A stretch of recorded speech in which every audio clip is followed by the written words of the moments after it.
Hey everyone, in today's video we are talking all about how to teach fractions in a first and second grade classroom. Now, fractions tend to be one of those side skills that we teach in the early grades, like measurement and other geometry skills, when we spend so much of our time focusing on number sense and addition and subtraction and place value.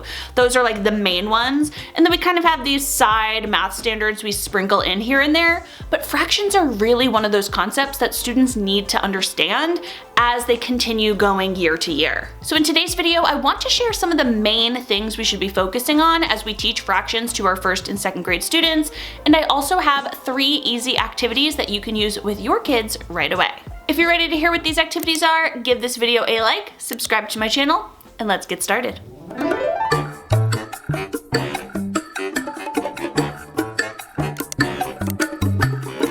Alright, when we are thinking about teaching fractions to our first and second grade students, there are a few kind of main points and takeaways that we want our students to understand. Fractions are introduced in first grade, and one of the key terms in the standards is this word partition, which means, of course, to break into pieces. And I do teach my students what that word partition actually means.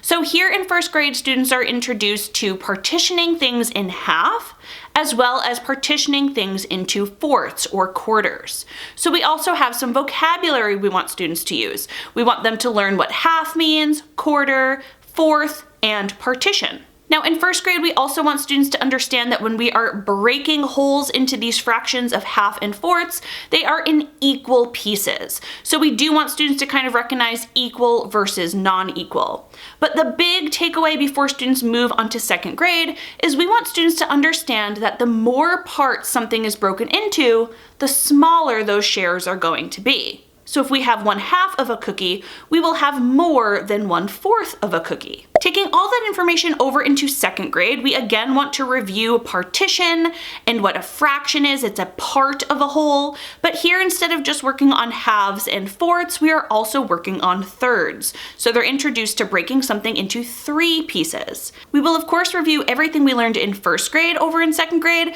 but the big takeaway we want students to leave with is they need to understand that equal shares don't need to have the same shape. Take these 2 examples right here of breaking a rectangle into 3 pieces. They both represent 1/3, but they don't need to be the same shape. So if we keep those main ideas and goals top of mind when we are teaching fractions to our first and second grade students, there's something kind of glaringly missing that I want to point out, and that is that the actual numeric form, the abstract form of a fraction with a numerator and a denominator, is not shown, right? That is not mentioned in the standards. Now that doesn't necessarily mean that you don't want to show students what that is, that you don't want to show them half of a circle and, once we've learned it for a bit, and then we can show them what 1/2 looks like when written down. That's totally fine to do, but it means students don't need to master that, and you don't want to muddy the waters per se early on when teaching fractions. What this also means is we know with math, we want to teach using the CRA model, working from concrete to representational and then to abstract. So what this means is when we think about the standards in first and second grade, we are largely sticking with the concrete and the representational. And just a side note, if you don't know what I'm talking about with the CRA model, I have a whole video on it right here. It's one of the best research-based math strategies for teaching your students new math skills. What this also means is we don't need students to look at a whiteboard and compare the number 1 to 1/2 without any visuals, right? 1/1/2, which is bigger? Students do not need to do that. However, I would like them to take a look and see this piece and this piece and recognize which is bigger. We can say this is a whole, this is a half. Which one is bigger and how do you know? So here they are comparing it, but remember, this is representational, this is concrete, they can hold it. And this is where we need to lay that foundation and get students to really understand these concepts before they move on to trickier fraction concepts later on. All right, so now that we understand all that, here are 3 different fraction activities you can do with your students. The first one is as simple as some scissors and some paper. Here we want our students to actually partition objects. Now, when I am introducing fractions to my students, I like to do it with 3 big circles. Now, I will go ahead and have 3 circles on construction paper, but I will also make sure that all of my students have the same 3 circles. Now, I kind of eyeballed this and my circle is not perfect. Just FYI, I would go ahead and probably print out some circles for them to cut out on dotted lines because I could barely do it myself, and so having kids, eyeball cutting out 3 identical circles would be a little difficult. So step 1 is just some simple fine motor practice. Have them cut out 3 identical circles. So once you have your circles in front of you, this is where I introduce the lesson. I tell my students, here we have 1 circle, right? I want to go ahead and split this circle. I want to break it into pieces so that we have 2 equal parts. How can I do that? This is essentially going to be a guided math talk where I am listening to the students and guiding them towards the answer before we do it. So I don't just give students the scissors and the circle and tell them, okay, go ahead and cut this into 2 equal parts. We talk about it first and then they watch me do it before they do it themselves. Sometime throughout this, talking it out process before I've actually cut the circle, and I'm still gathering ideas, I will say, okay, so we want to cut the circle, you're telling me. What if I go ahead and cut it right here? And I show them a non-equal example, right? And they'll say, no, you can't do that. And I have them explain why. Oh, if I put the line here, or if I cut it here, this side is going to be smaller than this side. Okay, so where should I do it? And we'll determine where it is in the middle. Then I will go ahead in front of the class or under a doc cam and I will cut it into 2 equal pieces. Not that one went flying, but I have another one right here. So, and I can show them again, I eyeballed it, but if we actually went ahead and drew that line, they should be nice and equal. And then I would ask my class, would we be happy? Let's say we were gonna split it and you got this half, would you be happy? Yeah, it's equal, I'd say so. And after you cut yours, your students will follow suit and they will do the same thing. This is where I tell my students we cut that circle in half. And when we look at each of these parts here, these parts represent the same amount as this. If I put these 2 halves together, I get a whole. It was the same because they have their other circle to compare it to. And during this time, I will write the word half on the board and explain this is 1/2 of a circle. I will then ask my students to hold up 1/2 of a circle, and they will go ahead and hold up 1/2. I will ask them to use half in a sentence. I cut my circle in half. Here is 1/2 of a circle. In this type of talk it through lesson, not only did my students learn some vocabulary, maybe you told them to partition the circle in half. They used half, they got to see what a half looks like. They talked about how to make something half. They talked about what would be equal and what would be not equal, but also they got to do this with their hands. They got to use concrete manipulatives. It wasn't just me talking the whole time. We talked about it, we learned, and then we actually did it. So now students should have 2 circles and they have their 2 halves, right? Their circle that they cut in half. I would have them put this away and use it the next day. On the next day, I'd remind students that we had some circles and we cut one of them in half. I would then ask them to take one of their other whole circles and I would say, okay, we're gonna do the same thing, but today I want to split this circle. I want to partition this circle into 4 equal parts. How can I do it? Again, same exact process as yesterday where we are talking it out. We are trying to figure out different ways we can go ahead and cut this into fourths or partition this into fourths. And then after I do it, my students will do it. So then your students will have 4 pieces in front of them. And this is when you can also introduce the terms fourths and quarters. We can explain how it's the same thing. It represents a whole being broken up into 4 equal parts. Now throughout the days, there is so much more your students can do when they keep these pieces in their little math toolbox. They can talk about the difference between fourths and halves, and let's pretend they really wanted a chocolate chip cookie. Would they want 1/2 of a chocolate chip cookie, or would they want 1/4 of a chocolate chip cookie? Why? Again, here they're comparing 1/4 and 1/2, but it's not abstract at all. They have it directly in front of them and they can physically see and compare that this is smaller than this. So if they like chocolate chip cookies, they probably want 1/2 and not 1/4. Now to extend this lesson for students to do in small groups or by themselves, I still like to keep it tactile, have them use manipulatives, and I like to do this with pictures of food. So here's an example of an activity I have called sharing cookies, and students will work with a partner to look at each cookie and decide if the pieces are equal or not. So in this activity, all the cookies are divided either into 2 parts or 4 parts, but again, they're not always equal. So here students will actually go ahead, take out some scissors, they will cut that cookie where the line is to determine, is this equal or is it not equal? And when they're doing this type of activity, I will usually write some sort of sentence on the board that says, this cookie is cut into 4ths. Or this cookie is cut into halves. And I challenge students that when they find the ones that are equal, to use one of those sentences to describe the cookie they just cut. I also have this activity right here called Break Me Off a Piece. And this one, instead of just having cookies, has a bunch of different food cards. And students are challenged to split that food in half with their partner. So students will work together, kind of like the circle activity we did whole group. But here they'll talk it out first, decide where to go ahead and cut that piece, and then decide, okay, did we make it equal or not equal, and what would we change? With activity number 1, the moral of the story here is to get some scissors, get some shapes, and start partitioning.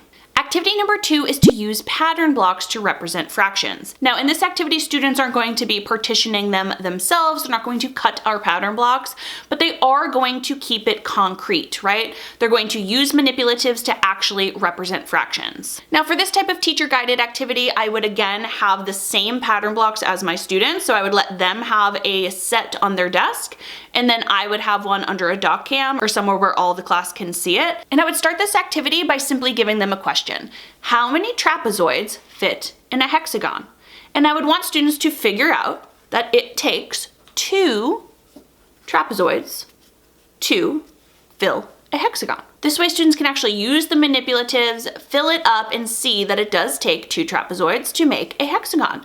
Then I would ask my students to use their knowledge about the word half. So I'd say, use the word half to describe how a trapezoid relates to a hexagon. And they might say 1/2 of a hexagon is a trapezoid.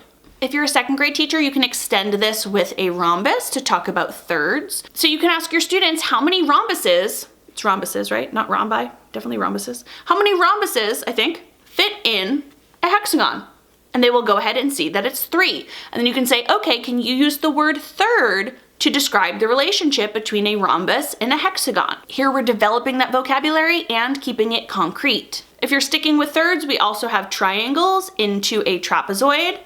And then for halves, we also have a rhombus and some triangles. Once you've walked through a few of those with the class, you can have them simply lay out their pattern blocks and then say, show me 1/2 of a hexagon, trapezoid. It might take a little bit. That might not be so quick for some of them. They might need to actually go ahead and manipulate it and see, oh yeah, okay, it was this one. It was this trapezoid. This is 1/2 of a hexagon. That's great. They are sitting there and they're trying to figure out, they know that half needs to be broken into 2, it needs to cover half, and then they figure out it's this one. Show me 1/3 of a hexagon. Show me 1/2 of a rhombus.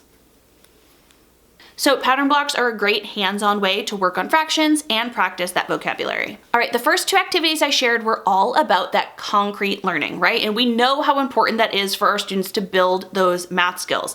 They have to be able to understand and show what these math topics actually mean before they can go ahead and represent it, and then before they actually understand the abstract.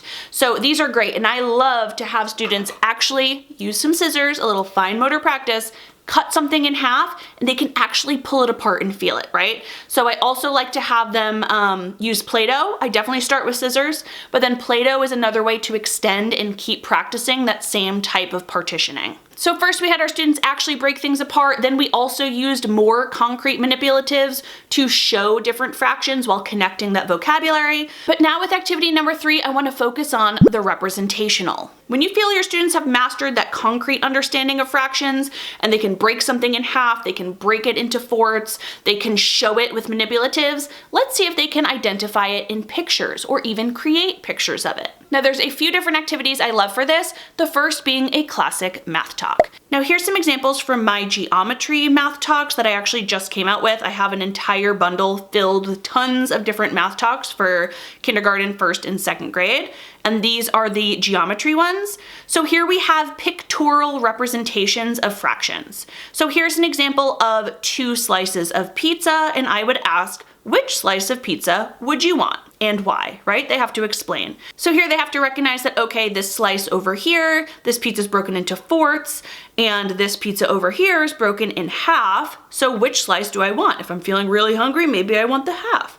If I'm not as hungry, maybe I want the fourth. They have to explain it using what they know about these fractions. Another example of a math talk I would use with my students would be this right here: partition the shapes into halves. I always display these on the smartboard so students would come up with their marker and they would draw a line to break these shapes in half. And as you can hopefully see with most of these, there's going to be a few different ways they could do that, and that's what we will talk about during this math talk. Lastly, here's another quick example: which one doesn't belong. Here we have 4 images that all represent 1/2 of a shape. And then we have this other one down below that's fully shaded in, representing a whole. So students have to explain which one doesn't belong and why. Through those math talks, students are deepening their understanding of fractions and what we've already learned. In some of them, they're actually coming up in partitioning shapes. In other ones, they're comparing, a fourth and a half, or they're recognizing what's different about these fractions. So it's a great way to really deepen their conceptual knowledge. Another easy activity to help with the representational aspect of fractions are to do some sorts.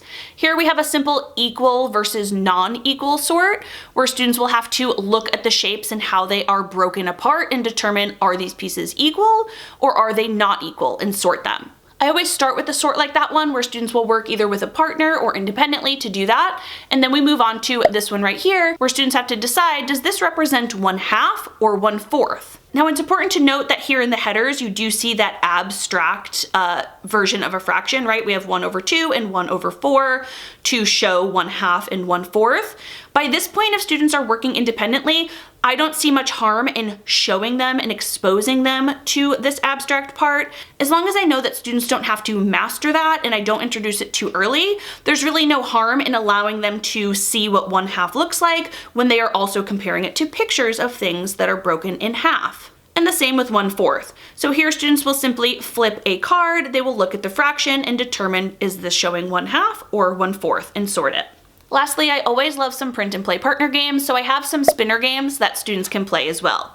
This one is called Partition It, and students will spin the spinner down on the left-hand side, and then they will find a shape to either partition in half or partition into fourths. They can choose the shape, but here they are practicing not only recognizing the difference between 1/2 and 1/4, but again, partitioning it themselves. So they have to draw the line and shade in that fraction. I also have this spin and cover game where students will again review equal and non-equal parts, as well as the fractions 1/2 and 1/4. And here they will, instead of actually partitioning it themselves, they will go ahead and just identify it. So they will spin on the left and cover up something in the grid that matches. All of those sorts and the spinning games are actually included in my hands-on fractions unit that looks like this over on TPT.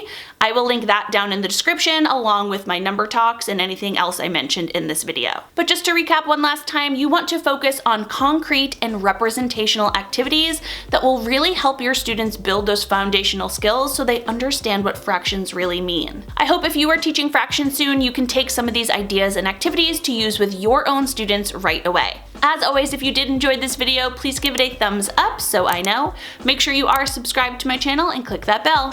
That way you're notified of every new video. See you in the next one. Bye.